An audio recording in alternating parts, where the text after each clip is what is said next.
but only the good ones. Jesus seeks the real source of realities, the root source of what makes us commit sins. It's not what you eat. It's not the ritual outside. Hindi lang yung paghuhugas ng kamay, wala ka ng kasalanan. It's actually what is from inside you. It's not what is from the outside. Distinguish and sort out properly by prayer and discernment. Pag-isipan mo, magdasal ka, umupo ka muna, which is which, identify it. Take time before judging or before making harsh decision or doing something hurting in your action or harmful action. One form of therapy to let go of these negative feelings, of traumatic experiences, or things that poison your mind and heart is called verbalizing. Sabihin mo, ipalabas mo, ikwento mo, iyak mo, kailangan mong umiyak ka. Kung kailangan mong ilabas mong nararamdaman mo. Bring them into our awareness and consciousness. And that's when you refer to them as your emotions. With people who care, may note lang po ako, kailangan mo sabihin, hindi kahit sa kanino. Huwag mong sabihin sa Facebook, huwag mong sabihin sa social media, huwag mong ilabas sa social media. Sabihin mo to a person who cares, somebody who knows you very well, kilalang kilala ka, and somebody who is matured enough to help you. Maghanap ka ng taong matured enough to help you. Siya mismo kaya niyang makinig sa iyo without judging you. Somebody who can express sincere care and kilalang kilala ka na rin. In the name of the Father, the Son, the Holy Spirit. Amen. Sukal alub. This is a Kapampangan term that connotes that what is dirty, that is waste or basura, is not only seen outside, it is also seen from within. In Kapampangan, trash is not about the waste materials that we dispose of. It can also be the spiritual, the emotional and psychological waste that we have within us. Like material waste, they can also be managed well, and if we don't want to pollute our lives or even poison our lives. Interestingly, in Kapampangan, we refer to anger, resentment, hate as sukal alub, basura sa kalooban. Trash inside, kung English natin, o kaya emotional rubbish or spiritual garbage. Sa Gospel, Jesus and His disciples were being questioned. Kumain sila, hindi sila nagugas ng kamay. Siguro nagmamadali, siguro gutom, baka walang tubig. Because in the Jewish tradition, you already have to wash your hands until here. And that washing is not only for the sake of hygiene or the sake of being clean, it is a ritual washing. Kaya nga pag hindi ka naghugas, kamukha ng paghugas nila, and other procedures and how they clean their pots, their beds, their house, parang nagkakasala ka.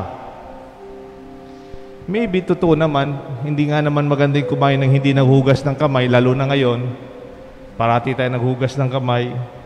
It is unclean, unhealthy, and even unsafe.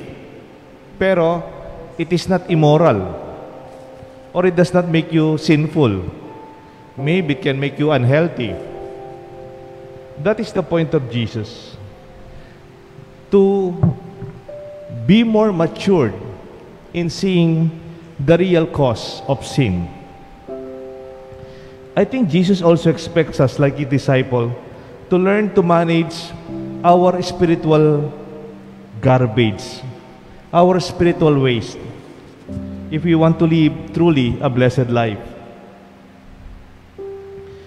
One of Jesus' Beatitudes in the famous Sermon on the Mount, Jesus said, "Blessed are the pure of heart, for they shall see God." Nuanla, mapaladla, reng malinis pilubluban, akit de ing Diyos. The statement presupposes that there are instances when people's heart can be clouded by anger, resentment, envy, pride, malice, fears, insecurities, that we are unable to see the goodness and the God within us and around us, among us. The inner pollutants of sin that push us to commit murder, false witnessing, stealing, adultery, and etc.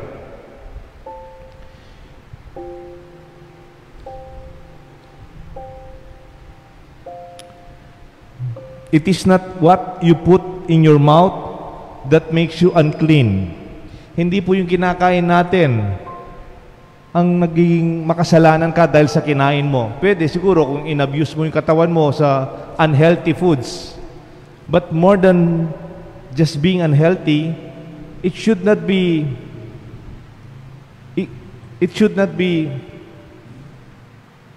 understood as an immoral act. It is rather that comes out from the heart and your thought, your speech, and your action. Yan ang tunay na kasalanan. Ang nanggagaling sa puso mo, nanggagaling sa sinasabi mo, at nanggagaling sa gawa. It is most certain to see when we are so full of spiritual trash inside us. It makes us see wrong in anything from our neighbors might be doing. Our perception is colored and conditioned by our inner disposition. Ang basura ay mabaho. Kapag itinago mo ang basura, ang baho ng kasalanan sa kalooban mo, ang pagkakamali ng iba, ang kasalanan ng iba, galit, sama sa kalooban, sukalalub, babaho din ang iyong kaisipan, ang iyong damdamin, ang iyong salita at iyong gawa. Hindi maging malinis ang buhay mo.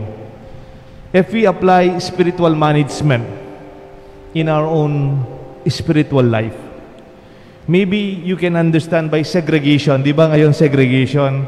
Yung biodegradable, yung recyclable, yung mga plastic sa mga pwede pang magamit, lagay sa lupa. The key word is distinguishing. Dapat mong kilalanin between what is good in spirit that comes and also what comes from the evil spirit. Ganyan din po sa kalooban natin. Dapat alam mo kung saan nanggagaling ang masamang espiritu at ang mabuting espiritu. Everything else gets polluted inside us if we do not segregate or even sort out our thoughts and our feelings. Kung minsan kahit malinis ang kalooban mo, dahil inayaan mong pumasok ang narinig mo sa iba, pwedeng your mind, your heart can be poisoned. Distinguish between personal and action for Jesus.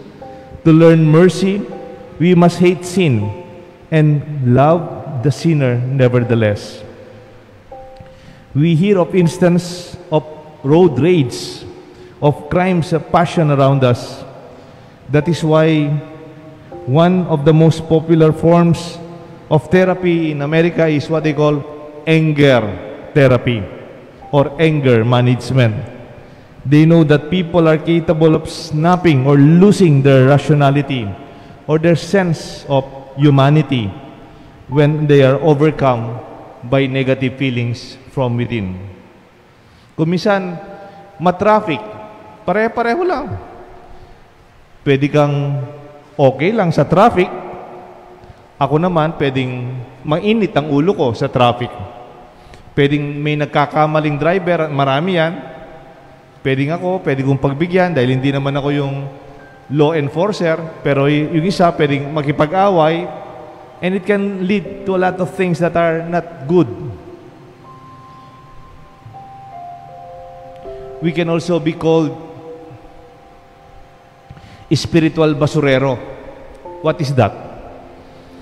If you are a person who can listen to the anger of other people, the resentments, if you are a counselor, may problema ang kaibigan mo, pinakinggan mo, ang tawag sa iyo, spiritual basurero. When I was a young priest, I attended a counseling seminar one summer, and it's about listening. That when you become a counselor, it's not your advice, it's not advising. It is 95% listening. Maybe if they ask you, ano kayang magandang gawin, pwede mo pang balik, ikaw, ano sa tingin mo magandang gawin? So that they will own their own decision. And they know, I'm sure, the solution. For many minds, many nights, iniisip yan. You just have to affirm. Kaya ang tawag sa mga counselor, spiritual and emotional waste baskets. Ako'y basurahan lang po lamang. Pinagtatapunan ng galit, pinagtatapunan ng takot,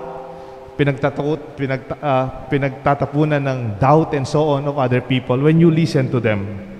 You remember Mother Mary when it was said, she kept all these things in her heart. What did she keep? Everything? No. She decided to choose the good to be kept in her heart. She did not choose the bad to be kept in her heart. Di ba they were rejected? Ang panunuluyan before Christmas.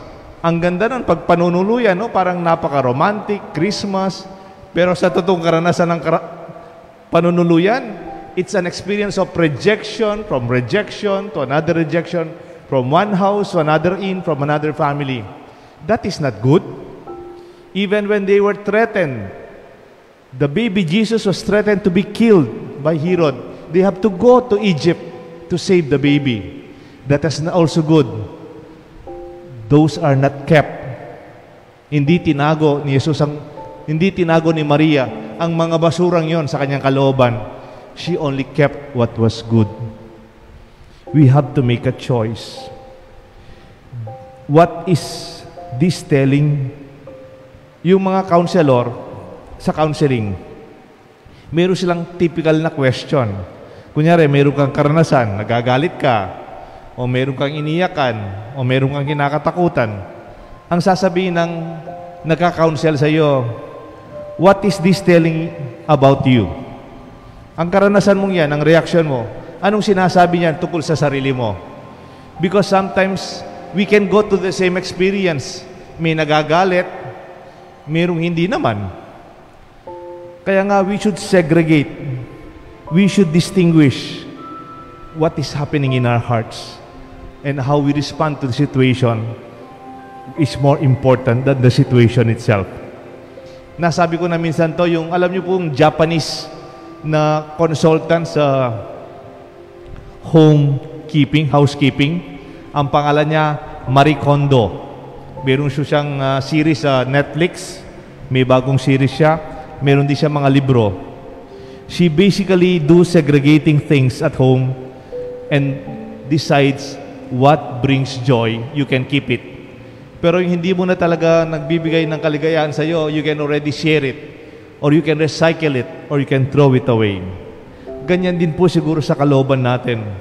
We should do our heart's internal housekeeping, because you have to segregate what is useful in your heart and let go of things that will not help you and others. Yung hindi na nakakatulong sa buhay mo at sa buhay ng iba at pamilya mo, huwag mo nang itago, huwag mo nang balikan. As the waste will poison the seas, the air, and the earth, pwede kasing nalalason yung tubig, nalalason yung ating sapa, nalalason yung hangin sa pollution, nalalason yung mga dagat. Pero alam niyo po, we can also have poisoning of our heart, poisoning of our mind, poisoning of our soul with things that are not true or things of the past, maybe of sin, that you continue to keep. Nalalason po tayo. Hindi po natin kailangan ito. Keep a pure heart, not a polluted heart. It's a choice you have to make. Mary kept all these things in her heart, but only the good ones. Jesus seeks the real source of realities, the root source of what makes us commit sins. It's not what you eat. It's not the ritual outside. Hindi lang yung paghuhugas ng kamay, wala ka ng kasalanan. It's actually what is from inside you. It's not what is from the outside. Distinguish and sort out properly by prayer and discernment. Pag-isipan mo, magdasal ka, umupo ka muna. Which is which? Identify it. Take time before judging or before making harsh decision or doing something hurting in your action or harmful action. One form of therapy to let go of these negative feelings, of traumatic experiences, or things that poison your mind and heart is called verbalizing. Sabihin mo, ipalabas mo, ikwento mo, iyak mo, kailangan mong umiyak ka. Kung kailangan mong ilabas mong nararamdaman mo. Bring them into our awareness and consciousness. And that's when you refer to them as your emotions. With people who care, may note lang po ako, kailangan mo sabihin, hindi kahit sa kanino. Huwag mong sabihin sa Facebook, huwag mong sabihin sa social media, huwag mong ilabas sa social media. Sabihin mo to a person who cares, somebody who knows you very well, kilalang kilala ka, and somebody who is matured enough to help you. Maghanap ka ng taong matured enough to help you. Siya mismo kaya niyang makinig sa iyo without judging you. Somebody who can express sincere care and kilalang kilala ka na rin. Please, huwag po kayong mag-share sa mga chismosa. Kasi lalong lalaki ang problema mo. Lalong lalaki ang nararamdaman mo. Choose people. Huwag po sa Facebook Not all people reading your Facebook material would care. In fact, they might even forward it and even create a bigger problem. And I also experienced this as a process when I was a seminarian and a young priest. Ang tawag nila, catharsis session. It is managed by well-professional and guided by professional psychiatrists and psychologists. Papabayaan nilang labas mo. Umiyak ba? But they are professional doing it. You can also write it down. This is my personal style. You can write it down or text it or email it, but only send it to yourself. Because in the end, you will be regretting what you sent. Ako po, this is my personal style in verbalizing my emotions para ipalabas lang yung basura sa kalooban. You can express this. Ako kung minsan, galit na galit ako sa sitwasyon, gagawa ko ng text, susulat ko lahat ang ayaw ko, tapos papadala ko sa sarili ko. And after some time, pag binasa ko, nahihiya ako sa mga pinagsusulat ko sa sarili ko. You can also express it through painting, through sports, or creatively talk about it with someone trustworthy. The basic objective is to understand these emotions that are telling us of ourselves in order that we could also know how we handle ourselves in difficult times. Sabi po sa Ephesians 4:26, if you are angry, do not let it lead you to sin. Okay lang magalit ka, pero sana ang galit mo hindi makakarating sa kasalanan. Last point na lang po ito. Di ba po sa waste management, may tinatawag tayong composting o recycling. Pwede rin nating gamitin to sa buhay natin. You can compost and recycle spiritual waste. Paano po ito? Nung bata po ako sa bahay namin, mayroon po kaming lote. my father would dig a certain part of our backyard. Doon po namin tinatapon yung aming biodegradable. And pag puno na, tatakpan na ng tatay ko, gagawa na naman kami ng ibang malalim na ukay, gano'n naman. Pero after some time, napansin ko yung tatay ko, meron siyang schedule, after maybe more than a year, yung hukay na dating tinakpan, bubuksan niya. Gagamitin naming fertilizer sa garden, sa mga halaman, kumisan binibigay pa sa ibang nangangailangan ng soil. It's very rich. It's called composting and recycling. Yung masasama nating karanasan, yung mga basura natin dati, you can bury them. Later on, pwede mong gamitin when you're no longer too much attached to them for us to learn, to be wiser, and to use them as an experience for others to learn. You transform the negative experience into positive energy that makes you stronger, even more capable in facing similar experiences in the future. Ang tawag kumisan, meron din negative memories. You keep reminding them, rewinding them themselves into consciousness that be kept in a state of victimhood. And there is no healing that take place. Ang negative memories, binabalik-balikan. Minsan nga may nag-awaw daw ng mag-asawa. Sabi nung husband, yung wife ko, nag-historical na naman. Baka po hindi po historical, baka hysterical. Hindi, historical. Yung binalikan na naman, yung negative memories. There is no healing and there is no experience of moving on.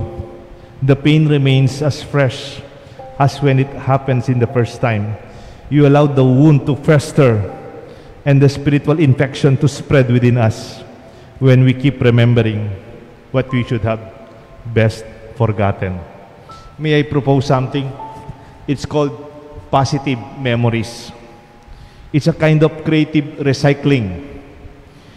You bring the experiences back into awareness only to learn your lessons from it and to gain wisdom from them.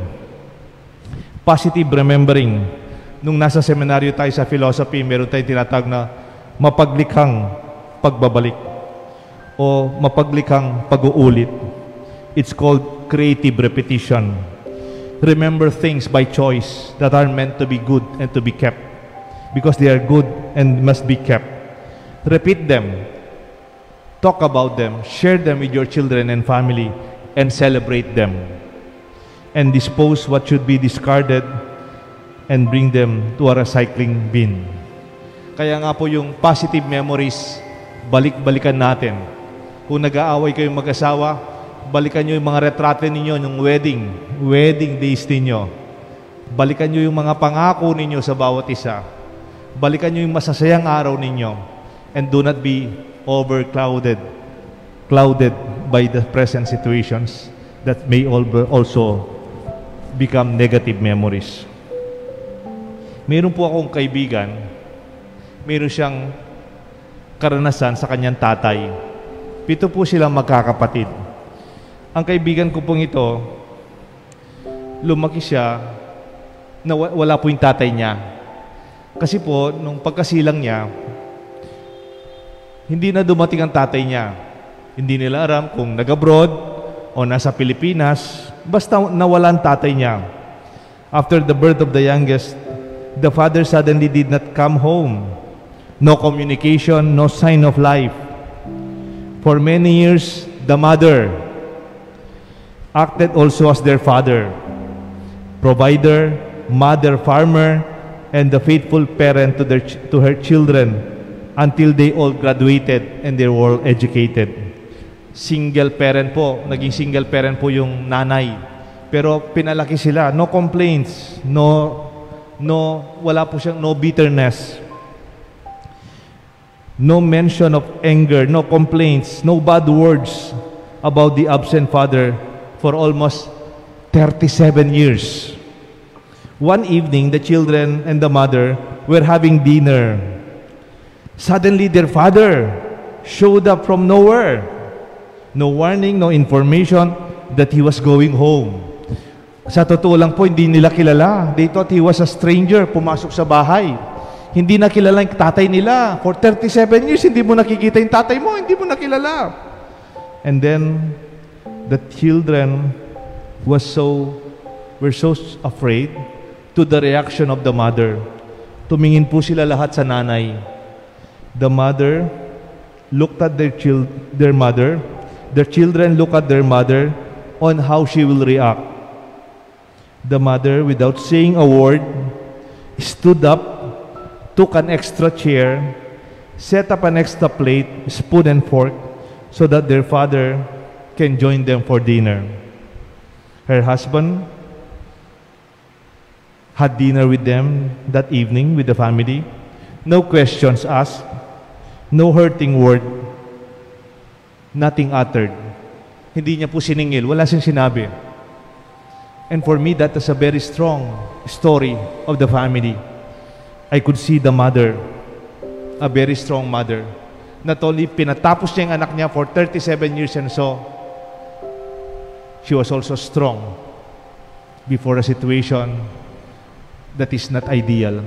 Because deep inside her, I believe, she's pure of heart.